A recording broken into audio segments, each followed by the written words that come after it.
كتاب الله دستوري وخير الخلق أسوتنا. My dear brothers and sisters in Islam, as we speak, there is an international crisis going on that we are all painfully familiar with and seeing. Day by day it is getting worse and worse. And that is the crisis of refugees trying to find their way to safer lands, better homes, fleeing on the worst of conditions, on boats that, wallahi, we would not even put animals onto. And they are being shoved in by the dozens, by the hundreds, even though perhaps it can only take 1/3 of that. And yet, because of what's happening, so many people are fleeing these lands. And yesterday there was a tragic case as well of almost 70 people suffocating to death in a van because they didn't have air to breathe. Wallahi, brothers and sisters, our hearts tremble when we think of such incidents. Innocent women and children. Pictures are found on the internet of bodies of babies. Today I saw one with a diaper on still. That's how young the baby was, washed up dead onto the shores of Greece.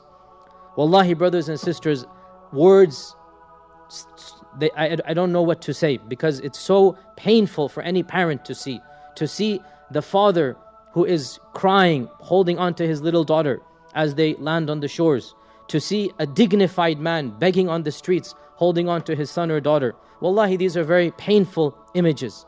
And to realize that these are our brothers and sisters in faith. Even in humanity, doesn't matter what their religion is, but it makes it even more so that they're Muslim. But wallahi, even if they were not Muslim, even if they were animals, we're not supposed to treat animals like this. And to see the fact of the matter, and it has to be said, to see the arrogance and the greed of other human beings, not over here, we're not going to let you in. To see people so selfish, they're not even going to give water and bread. To see riot police try to stop these people from simply trying to secure some basic food and water. Wallahi, brothers and sisters, we live towards the end of times where I would say the collective conscience of humanity seems to have almost died.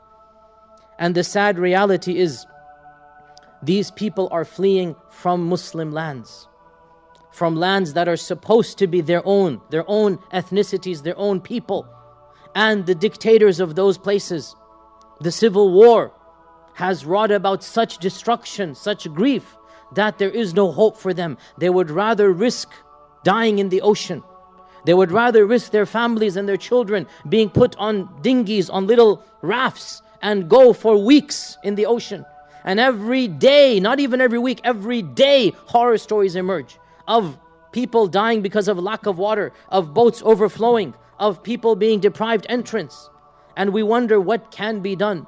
And unfortunately, brothers and sisters, I don't know what can be done. I do not know. I am not a politician. I don't have political solutions. But I do know that we need to do something.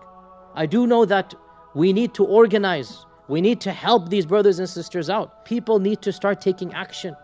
You can use my voice and my platform. This is what I can do. Tell me the ideas, and I have, alhamdulillah, some platform to spread them. Show me the agencies that can help these people out. Tell us what needs to be done. Can we in this land somehow adopt these refugees? Can we take these orphans and take them and make them our own? You come and tell me these things, and inshaAllah ta'ala, I promise you, my platform of advertising, of getting this message across to inshallah hundreds of thousands of people, that will be yours. I'm not a politician, but whatever I can do, I will do. But I'm appealing to you. I'm appealing to those of you that know what can be done, that we cannot just sit back and see these images over and over again. What type of Islam is this? Wallahi, what type of religion that we claim to have, that we go about our daily lives and we're not thinking about our brothers and sisters?